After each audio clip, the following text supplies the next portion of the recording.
Hello everyone, and welcome back to another Chess Lifestyle stream. For those of you who are tuning in to the stream not even 15 minutes ago, I had a power cut, and as a result, Wi-Fi stopped, everything stopped. And the reason why I'm even topless is because the aircon has also stopped, and I ain't streaming with a t-shirt or jumper on when there's no aircon. In Thailand, it's just too hot for that. So you get a little bonus today, I guess. I don't know what I'm saying. I'm still shattered. I'm still tired from the tournament. It's currently 7 in the morning for me. Because when I got home from the tournament, I just went to bed immediately. Let's start fresh. Let's start again. So today we are going to be taking a look at my tournament results. We're going to be reflecting. We're going to be looking at some of my games, and I'm going to count this as a Monday stream because, technically today is a Monday for me. Probably just became a Monday for any of you in the UK. And this is my last full day in Thailand, so I really want to make the most of it and enjoy every aspect of it before I have to go back to the harsh reality that is a cold, rainy day in the northwest of England. But I'm looking forward to getting back into the chess scene back at home as well. Anyway, let's have a look at my tournament. I am keen to do this. That's not the right overlay. This is the correct overlay. So where to begin? I played this New Year's Rapid and Blitz. And I managed to come second place on tie-breaks overall.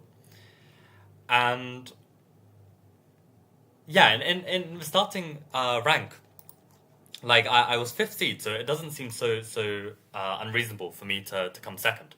But when you realize that the top 3 seeds are 2200s, you've got to realize that 2200 in Southeast Asia is a different beast. And what I was telling you guys earlier was that to be a 2200 in Southeast Asia, your 2700 blitz chess.com, minimum. So these guys are no joke. They're very strong, and this is why also they've achieved FM at some point, and now they've dipped below, because it's just very hard when you're playing against such underrated players to maintain such a high rating. I managed to have a really good result. I managed to get results against both the Myanmar FM as well as Ilan from the Philippines. So I wanted to discuss what went well, and the start of the stream I was doing just now, I was sharing about how important it was to get in the zone, and I really tried my best. Like yesterday, I really tried to sleep as many hours as I could. I made sure to go to one of my favorite restaurants to get this Michelin star pork and fish noodle soup, which getting a large portion cost me a total of 80 baht, which is probably around £2.50 for Michelin star food. So I was in a really good mood. I also met up with my friend Jeff, who I haven't seen this whole Thailand trip, but he was away, so he just came back and we caught up, and that was a really nice catch up. And then I had a long walk to the venue, half an hour walk. I always like getting in some exercise before the game. I also made sure to train some woodpecker in the morning, just so that I was seeing the board. And I really thought that the day before, I just played this tournament, right? This warm-up unrated tournament at the Red Knight Cafe. And I came second in that as well. So I thought, my chess is on form. And I wake up the next day and I try to solve some woodpecker and I can't see shit, right? Because I'm just, every single day, my brain resets where I literally cannot see tactics unless I've done some work that day. So, I put in this groundwork. I then get to the venue. I'm in a good state of mind. We'll see some of the games soon. But as you can see, I drew a 1600 in round 2, and you'll see this game was a marathon of a game. Round one, I basically played against a Joe Bava. I played a very equal position, and what you've got to remind yourself, especially players of my style, is that you can't be afraid of equal positions. You've got to bank on the fact that your opponent is going to make some inaccuracies later, and you're going to outplay them. So I managed to, outplay my opponent, and this opponent was by far my weakest opponent for sure of this tournament. I managed to outplay him and get the W. I don't think he was really 1400, but I mean, still, like, he was making mistakes. I mean, in Thailand or in Southeast Asia, when you play these tournaments, like, you can't expect mistakes. You can expect maybe some inaccuracies, but mistakes is too much. And then yeah, against Yuto, this Thai junior, again, I managed to eventually outplay him, and I was trying to grind this bishop and pawn up against knight endgame. But it was really, really tough, and you'll see that he was extremely resourceful, and I messed up as well. I was even close to losing. Right, like it was a tough game. So got the draw.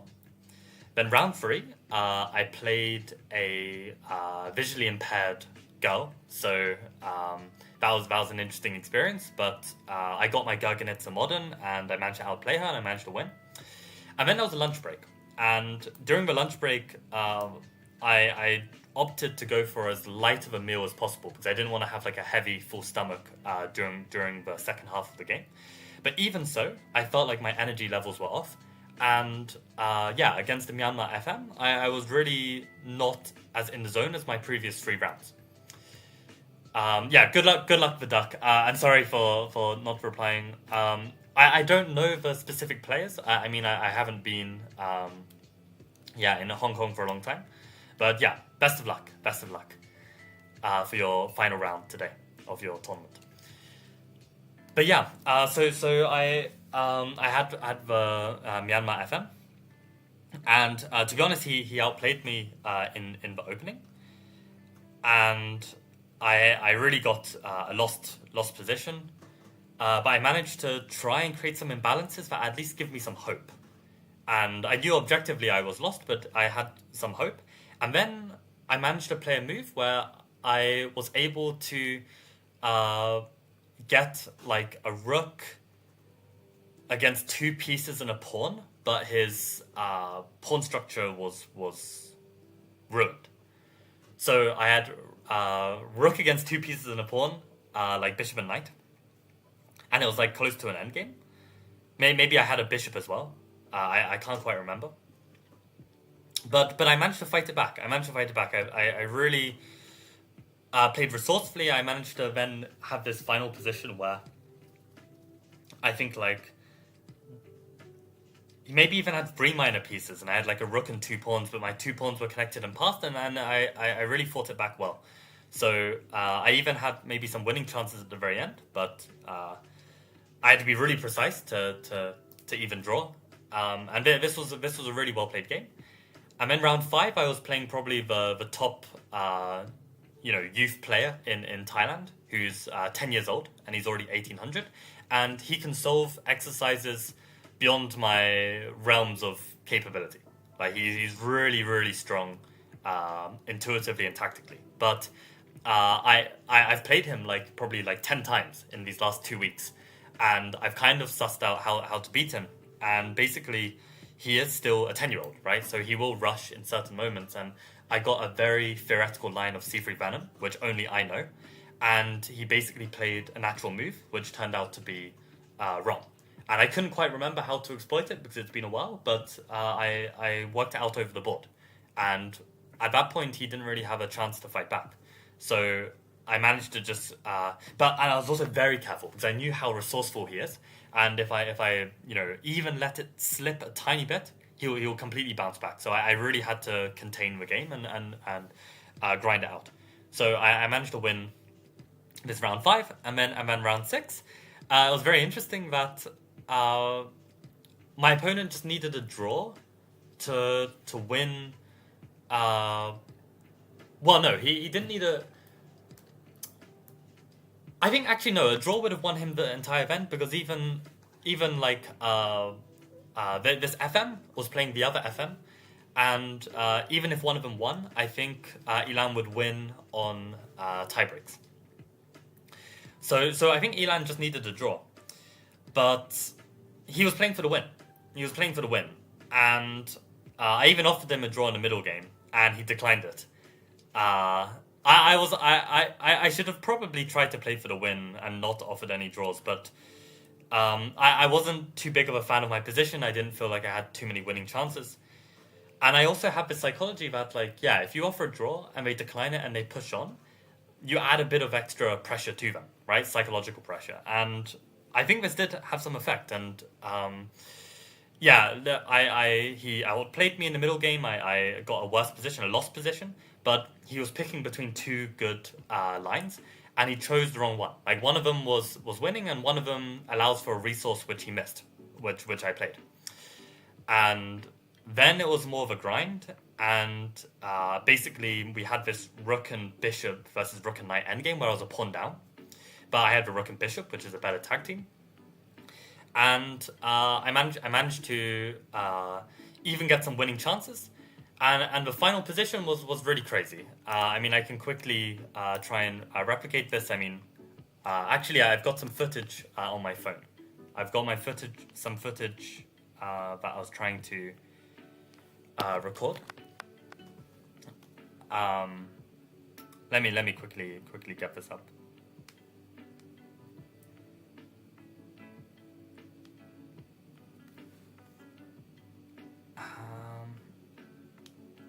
Yeah, so this was the final position where we had a repetition. I even offered a draw because we're both down to 10 seconds. I'd been pushing so hard, and to be honest, I'd mentally clocked out. Like, it was such an intense game and such an intense finish that I was just like, if I try and push this on for a win, I may even lose this. And at the end of the day, my opponent just needs a draw to secure the tournament. And at that point, I didn't know that I was going to get second. It was kind of a bit of luck, to be honest. But this was the position. This was the position of the final position. I hit his knight, he hit my bishop, I went back, and then he went back. And yeah, it was just crazy hectic. I mean, I didn't want to risk pushing my pawn because then I thought he'd get his rook behind, and I wasn't sure about this. Because I've what you gotta understand is that in this position,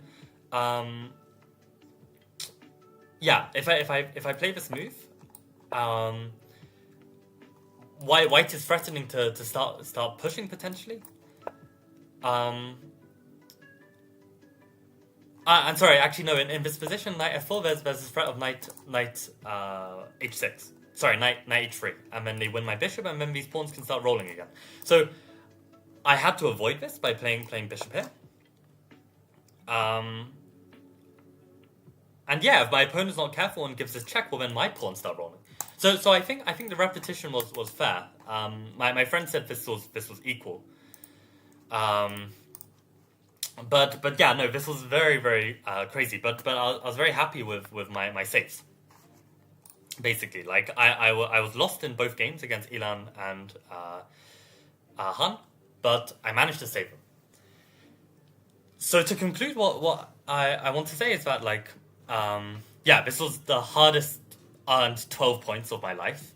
It's kind of a shame that one draw against an underrated 1600 is. I mean, he's 2200 chess.com, so he is someone I should beat, but still, it's not an easy matchup. But yeah, no, I managed to do well, and I think when I reflect on why I was able to, let's say, come second in this tournament, whereas last year I also played in this same rapid tournament, and I got 3.5 out of 5, as opposed to 4.5 out of 6. And I actually gained more rating in this tournament last year, but in terms of my performance, I mean, I lost very poorly against Johnny Habler. I did get a very, very impressive draw against Arsens, which I fought back from death. But it felt like this year I really turned a leaf in terms of my play. And I think what it comes down to is that, first of all, the consistency of training my calculation on these woodpecker methods. I think it's also having slightly stronger intuition, not just in my openings, but just overall play. Like, just let's say in certain types of positions, I'm just a bit better at finding a slightly better move. Or I have a bit better idea of like what type of imbalances and positions fare me well, regardless of whether objectively they're correct or not. And then, yeah, my ability of just short calculation, making sure that I'm not blundering, considering all my checks, is just a little bit more finessed. And what I really feel like is that my growth, it kind of feels like this kind of graph, right? Where I feel like I'm actually getting close to the ceiling of my chess. And the ceiling of my chess is actually putting me in the ranks of these titled players, right? You know, you can see the top 5 players. Well, 4 of them are titled, and then there's me. So I actually think I'm getting close. And when I am on my top form and I am optimizing my play, I am there. It's just a matter of playing enough games and keeping up this consistency to actually get this title. I really feel like in terms of my strength, I showed it today. I really showed it today. So this is very good news. The other thing about this plateauing curve is like, I know that as a human being, I am capable of getting higher than this curve. But the amount of work that I would have to go into to suddenly make a new jump, first of all, I'd have to rewire a lot of my chess, and I don't think I'm willing to do that. Like basically, I'd have to change in mindset about a lot of aspects. And the thing is, it's kind of like I've been working so hard on finessing my current attributes. It's too risky to rock that boat, basically. And basically at the level I'm at now, I think I can push for a low level master, like CM, FM, NM, something like this. So I don't want to change anything too big. But the good news is that this consistency and growth over this past year, it's tangible. And I can really feel it from my tournament performance last year at this New Year's Rapid Championship compared to my tournament this year. But what is really clear is that my inherent chess ability is definitely not like something extraordinary or something. It's not like, this past year I've suddenly been able to find super duper moves or something. It's more like just a matter of these basics being mastered. And this was really revealed in the Blitz tournament, actually. That happened straight after the Rapid. And I think I could tell when I was playing this Blitz tournament, I wasn't in the same fighting spirit as the Rapid, because I just felt so much ups and downs from this Rapid tournament in terms of the games. I had kind of mentally clocked out. And I noticed in my chess, I was basically playing good moves, but I wasn't really playing to win and play my best. It's a weird difference. Like, I was kind of just playing a bit like, oh, what is the best move, but not really trying to give absolutely everything to salvage every little last point. And I had a very rough tournament, minus 33, which sounds a lot worse than it actually was. I scored 5 out of 9, and the players I lost to were very strong. The players I beat were also very strong. I got my revenge against Yuto, right? Like, I drew to him in the Rapid and I beat him in the Blitz. But this is the thing when you're playing underrated players, and actually this round 2 game, I want to just rant a little bit about it, because it's very interesting, right? Like, this is some like Russian 10-year-old or something, and in the opening, like, he knew some really nice theory against my London. He had this King's Indian, and still I outplayed him, because I know the London against King's Indian better than most players, right? And yeah, I outplayed him. I got an advantage. I was a pawn up. But then I played a really careless move. I randomly weakened my king for some positional justification, which is completely unreasonable. Maybe it's objectively best, but it's completely unreasonable.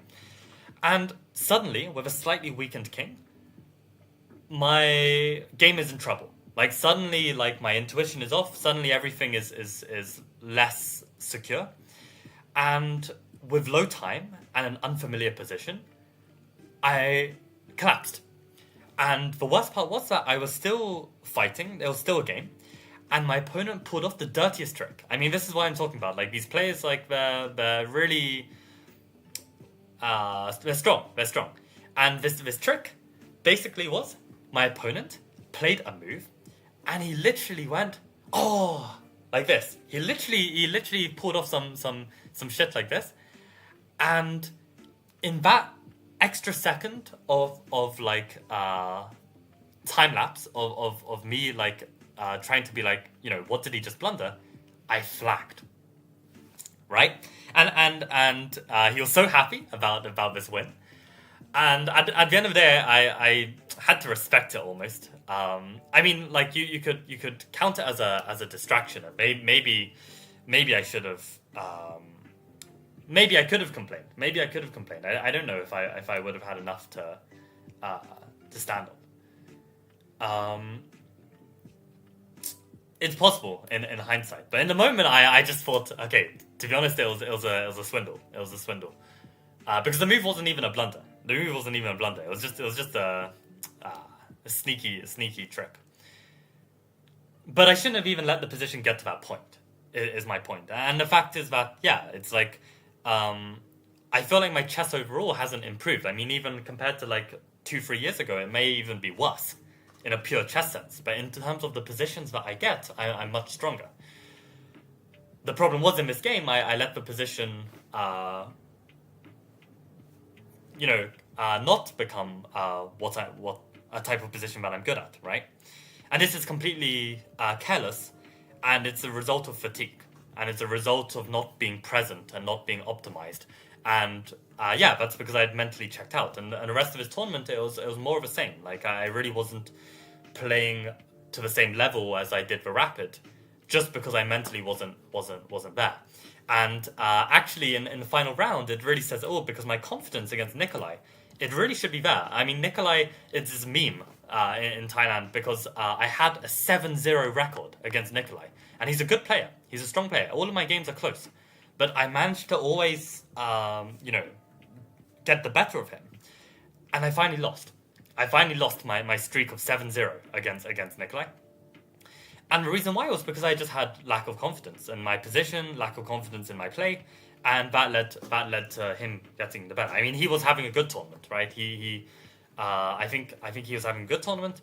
I was having a bad tournament, and this makes a huge difference. So basically, the barrier between me and reaching a title, what I can see very clearly now, is whether I can maintain the focus, whether I can maintain the discipline of training, and whether I can keep the confidence in order to get the result. Because all it takes is just a little lack of confidence, a little lack of presence, and minus 33. I mean, okay, Southeast Asia tournaments hit different, but I mean, these results against Nikolai, against Michael Rowland, these are players I beat in the unrated tournament on Saturday. And then here I am losing them in the FIDE Rated because I'm not completely there. So these are players I should beat. I find that all very, very interesting. But it also gives me some motivation that it's within my reach. It's within my reach, and it's just a matter of whether I can handle these kind of secondary factors. They're not even chess factors. It's just secondary factors to actually reach these heights. But okay, on that note, let's analyze some of my games from the event. Yeah, World Rapid and Blitz is fun. I mean, it's kind of annoying that Magnus wins again, but I mean he earned it. I mean, it's just so tough to win at this level, and I mean Artemiev, you saw, right? He just drew every game in the latter half of his World Rapid event, and this just happens. When you're playing at this level, like some days you'll be feeling it, some days you won't, and that's the difference. I mean, probably Artemiev is feeling extra pressure by being in outright first after the first day. And even these slight differences in pressure, I mean, can have a profound effect, as you could see in this resulting Blitz tournament compared to my Rapid. But yeah, welcome everyone who's joining in. Welcome Jan, welcome Josh, welcome Frizz, welcome SSS. The results of my Blitz were much worse, and I've just gone at lengths of explaining this difference. But the Rapid was really great. I came second in a group of titled players, and I didn't lose a game. Yes, the reason why I am naked is because my aircon is not working, because actually this is the second attempt of making this stream, and there was a power cut. Just Thailand things, I guess. So there was a power cut, the lights have come back on, but I can't get the aircon working, so I'm literally too hot to handle right now. Expecting a few more years of this before Magnus gets really bored. Yeah, to be honest. That's the case. I mean, he even crushed Neiman. It wasn't even close. And Neiman's the one player who might be able to withstand him, because I mean Neiman's basically gone through so much shit that actually he's one of the few people that can handle the pressure at that top level, because he's experienced even worse. But yeah, just to show you, I mean, let me go through this game against the 1600. I mean, you can be the judge of whether this is a 1600 or not. Yeah, let's actually check with an engine already. So I played C3, and this is where actually knowing your opponent helps a bit as well, because when I played Yuto in the Blitz afterwards, I started with D4 and then played C3, and he actually went into a line of a London where he played it a lot worse than this Carlsbad structure. But I mean, you never know which positions your opponents will play well and which they won't. So we got this position, and I always like playing with Queen C2 H3 first to cover these development squares for the bishop, and then I get on with my development. Played Queen A5, which is kind of the sign of like a inexperienced player. Like it's a bit of a, I don't know, optimistic junior type of move. C5 comes. The rule is that I should always take on C5 and give the isolated pawn. If I can't take on C5, then I've already messed up. Yeah, and here I thought Rook D1 maybe was a bit careless, because I really found this Rook C8 very uncomfortable. I did not find Bishop E5 in this position. So I was thinking maybe I should be playing Rook FC1, and then on Rook C1, then I've got Queen D1. But yeah, already this is going wrong, and they're trying to get rid of the IQP.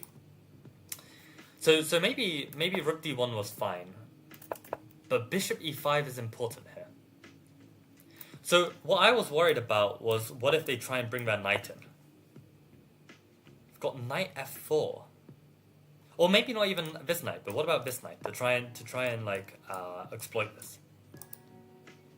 Just Queen B1. Yeah, I guess the point is that my knight is able to recapture, actually, so they're not ruining my pawn structure. I mean, okay, if they get all of this in, then maybe, but this takes some time. Yeah, and Rook C1, you know, there's no tactics like this, because, I mean, I'm winning in material. So yeah, maybe I was just seeing some ghosts. Maybe, actually, I should be aware that, actually, with the knight on E2, there's nothing here. And the bishop on E5 is also stopping some D4 push, right? So if I, let's say, play a nothing move... Okay, that's probably a horrendous nothing move, because now this pawn is weak. I don't even know if there's a nothing move I can play. Let's just try king f1. It's probably bad. But now if they try this move, and I try something like this, maybe I need to worry about takes in d4 or something. Okay, not d4. It's not quite there.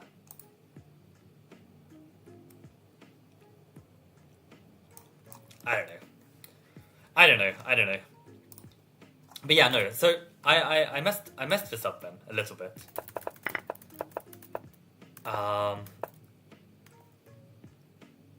Yeah, but then this was careless. I thought the other knight might have been stronger, but maybe I'm missing something here as well. I was worried about this move. I'm not understanding queen b1. Why can't they just take? I guess I'm recapturing on b7. Yeah, I don't think I saw queen b1. I was kind of bluffing a bit with knight d4. I was hoping that I would just basically get an extra move here. Like if they just play a nothing move, then I'll play queen e2.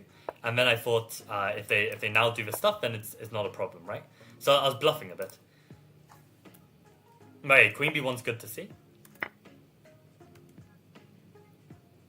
Wow, and I can actually take here. And what if they take with the pawn? Oh, then I win the pawn. I definitely saw this. But they can take with a knight. And again, I couldn't evaluate that this was so clearly better for me.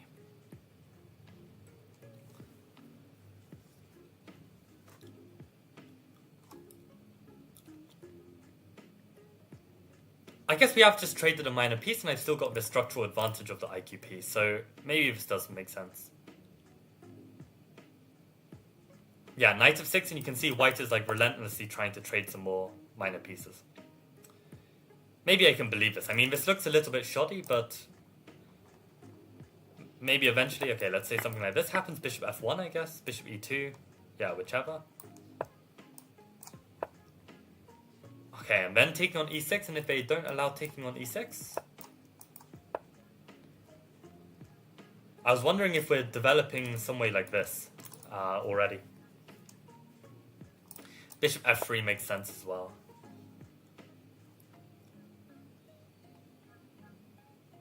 Yeah, I can start to see how this is quite nice. So I took on e6, which is also good. Then took on e4. And queen b3 is wrong. Yeah, queen b3, I actually thought they even had knight f2. And I was worried that he'll find this. But I still wasn't sure about this position. This was the line I was calculating.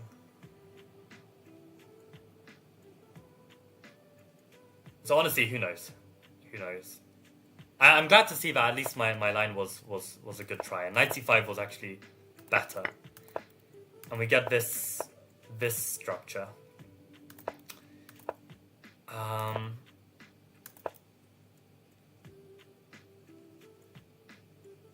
Oh wow, I can play g5 here. I played rook d2. I was banking on defending this way, but g5 actually, I guess now I can play rook d2. Yeah, and I come down here. Missed this opportunity.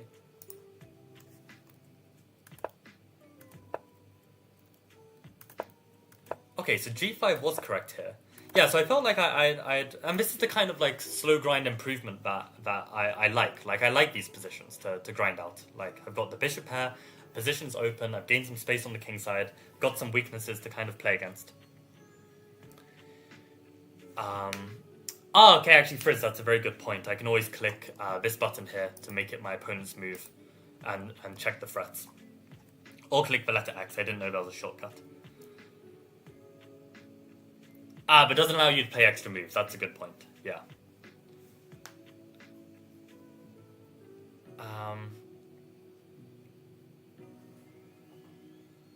Oh yeah, it was a winter marathon today.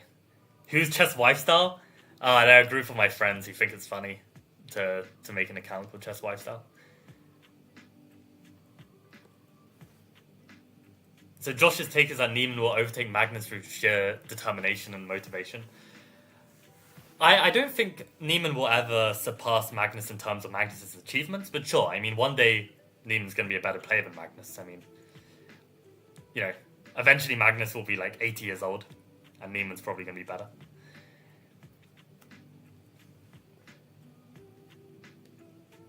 No, I think it's true. I think there are very few people who believe that they can beat Magnus, and yeah, I think it's a huge psychological issue.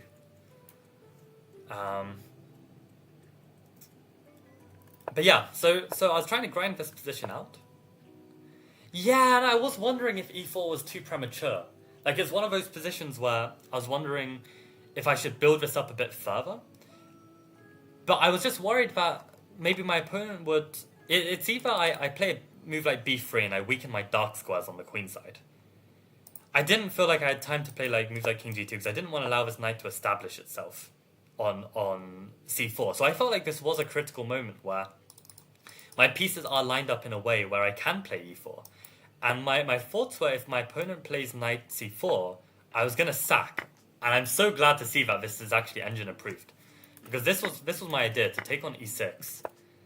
And at first I thought I'd actually messed up, because I thought that, if I play rook takes d2, I thought that he's going to have some bishop takes g5. And I didn't like the fact that I was losing this pawn. Although it turns out rook c1, bishop g5 is even more finessed. Because then the rook's no longer hanging right. I think I saw this. So I did think maybe I was asking for too much, and my solution here was I was probably going to play bishop takes d2, and just be like, okay, you can win this pawn, but then I can play bishop c3 or something, or bishop b4, and I have a game.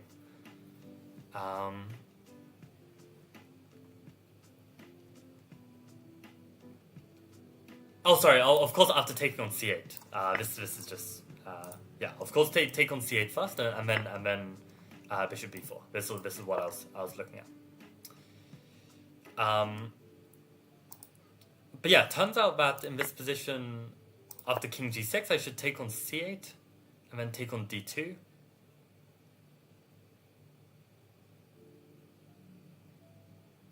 Oh, so it's kind of the same thing, but just a different move order. Because if I take on d2 of the bishop, right, they can ignore the pawn and instead save that rook. Yeah, and actually the rook's quite strong. So yeah, actually no, it's very important that I take the rook first. And then now it doesn't matter which way I take, or maybe take this way is better. Why is this not the same, actually?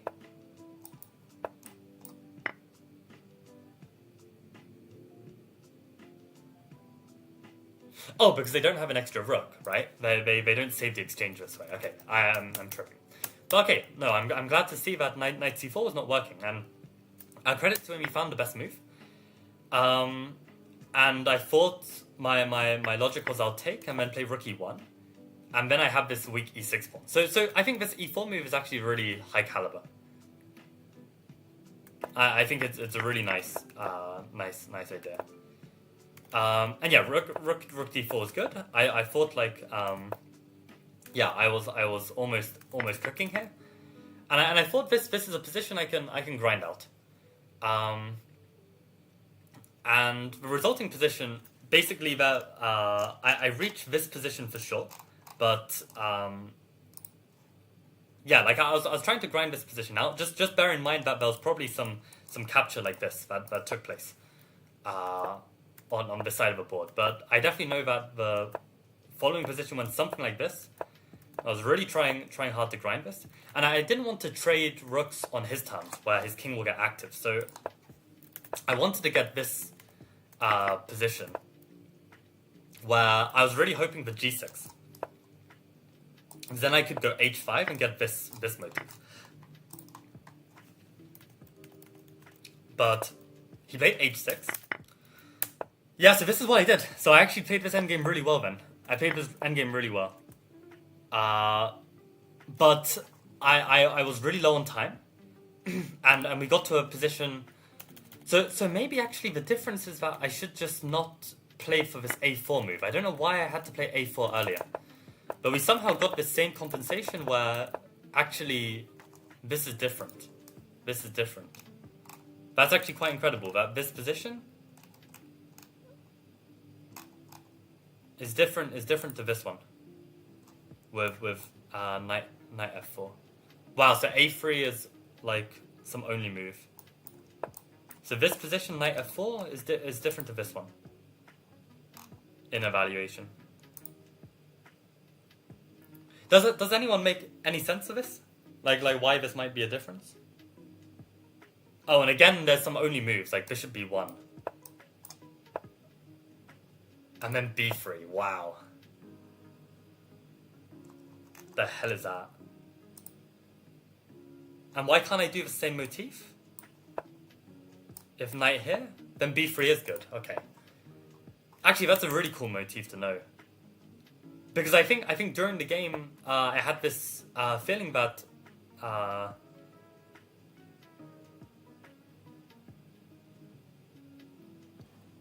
don't even know.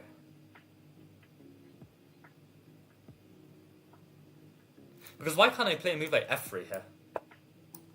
And then b3? Oh, I don't know. My point is that basically, this endgame, like I managed to try and get to this pawn up position. And I completely fluffed it up here. I played bishop a4, thinking that on knight d3, bishop here, knight takes and bishop takes. And then I have like a 2-result game. But I completely overlooked the fact that I don't pick up the c-pawn. And yeah, I almost lost this. Right? So I suddenly, like on 1 second on my clock, I played this move. And yeah, he messes up here. He goes the wrong way. Okay, I guess I messed up again. So I should have gone king h7. That's kind of wild. I have to look at that in a second. But basically I went this way. c3. I had to sacrifice my bishop. And then he messed this up. I mean, we're both in time trouble, right? But yeah, he went for this. And then I was able to get king f6. And I don't remember the exact moves from here, but I managed to draw it. But you can see I almost lost this against a 1600. And this is why, rating gain in Thailand is unbelievable. Because, I mean, this is just one of, 10 underrated juniors who are playing this level of chess. I mean, my guy didn't play bad. He literally didn't play bad. This whole game. Like, maybe some inaccuracies. But this is what I mean. They don't make mistakes. They're really sharp. So his mistake... How should he have won this, actually?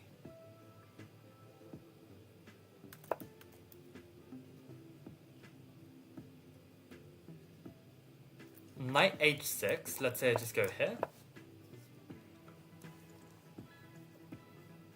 Maybe table base will show me the most precise way. So what? From this position, right?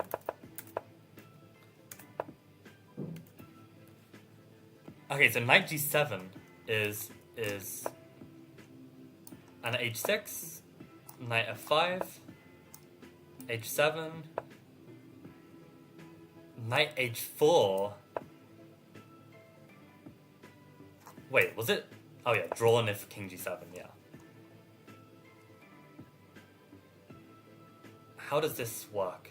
Oh, so they want to go knight on g6 so that they cover these 3 squares. And then I'm actually in Zugzwang because I can't keep tabs on e5. Maybe just king here. Oh, and then they'll put it like this and then move the king. Because I don't think they want it when I can push f5. This is actually very tricky though.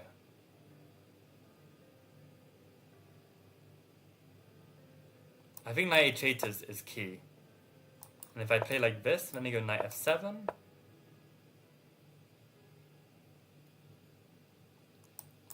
Probably something like this, and then come king g6. And then if f5, they go e5. That's hard work. That's hard work. Yeah, it requires just a little bit of patience And I think, of course, in a classical game, my opponent would find this, but in a blitz game, this is very tough. So I did well. I did well to save this, but this is what I mean. I mean, this is the level, and you've got to realize that this makes my draw against the two FMs even more impressive, because like the FM I drew, this Elan, like in the blitz, he literally scored 9 out of 9. I mean, this is why he's got a 2300 rating, because he doesn't lose. He's got 2900 blitz rating. He literally beat everyone. And for beating everyone on 9 out of 9, you get plus 24. It's like it's so difficult. It's so much easier to lose than to gain. But yeah, no, I think like I am really, really happy with my Rapid, and actually we can see like the last last couple years of results of Rapid chess, I've been making steady gains. So this is super nice. I'd really be super stoked about getting 2000 in Rapid. I mean, I've never been 2000 in Rapid or Blitz. Would be nice to achieve. But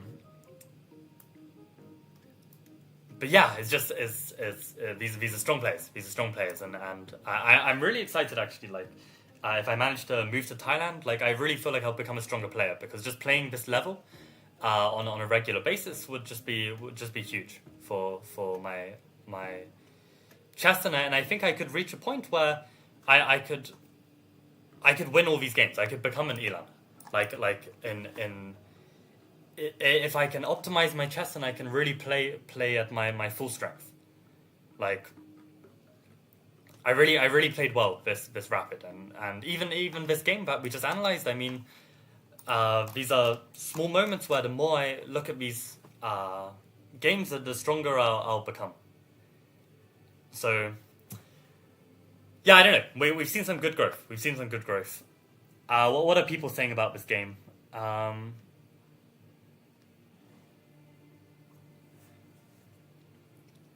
Knight is weak against pass pawns on both sides of the board. That's true.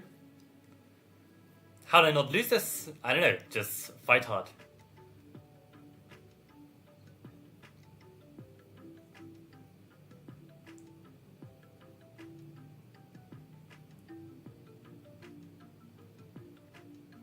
Missed mate in 2 of 10 seconds. That's rough. Yeah, good to hear you're still doing this puzzle rush, Josh. I think it'll be useful for tactical vision. But yeah, no, some good insights. But yeah, no, I mean this Elan guy, this guy who scored 9 out of 9, like clearly playing the player. Like this is how my opening went against this guy. C3, C5, D4, Queen C7. He had somehow sussed out that I was playing London, this event, and he just does this. And I burned 30 seconds here, and annoyingly, I decided to go for G3. Because I knew I could play E4 and try and play some setup, but like I knew I'm gonna get smoked in Blitz if I try and play in this style. So I went for like a more Gergenitsa style position, but the problem is not Gergenitsa because he never plays E5.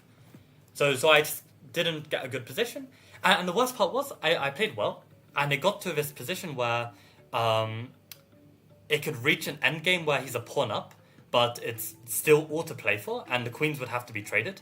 And he feared entering that so much that he decided to sack a rook and basically just play on my time and just play to pressure me. And unfortunately, he succeeded. I was a rook up, and he still managed to win because there were just threats everywhere, and I just couldn't survive on 10 seconds. So, definitely playing the player. And I feel like I can see the potential in myself. I can get to this kind of style. Like if I really get to know this like Bangkok chess scene, and I know all the players, and I'm really optimized every single time I play, and I'm really sharp, and I've gained experience, I've gained intuition, I keep working on my calculation, I think I can be really strong. So we're gonna keep grinding, we're gonna keep playing. When I get back to UK, which will be in a few days, I have a busy season of classical chess. I'm playing in Merseyside League, I'm playing in Wirral League, I'm playing in Fawn CL League. I'm going to play in Vitata Steel Amateur Weekender. I'm going to play Blackpool. So yeah, I've got tremendous number of games, but yeah, I want to keep up this grind. I want to keep working, and the level is there. The level is there. Like when we are on top form, when we are optimized, we are there. So, and for the record, I realized after the game, literally at the board, and I told him to come over and look, but I realized I just played Bishop G5, and yeah, then we can play this London setup again. So actually, I just need to remember Bishop G5 in this position. But that's the sneaky thing in Blitz. Like I hadn't seen the C5 Queen C7 I did before. So yeah, I just got caught off guard and yeah, it's crazy.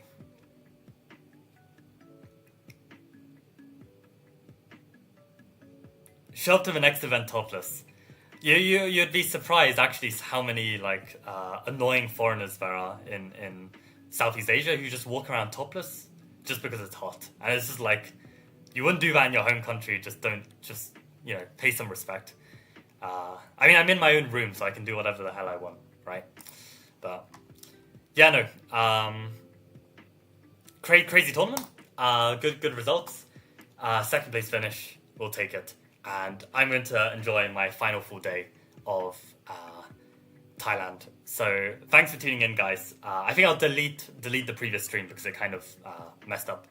But yeah, see you on Wednesday. I will be on a commute back to UK, so probably you'll see me in some kind of airport or something the next time I stream. So yeah, should be good. See you around. Okay. Bye.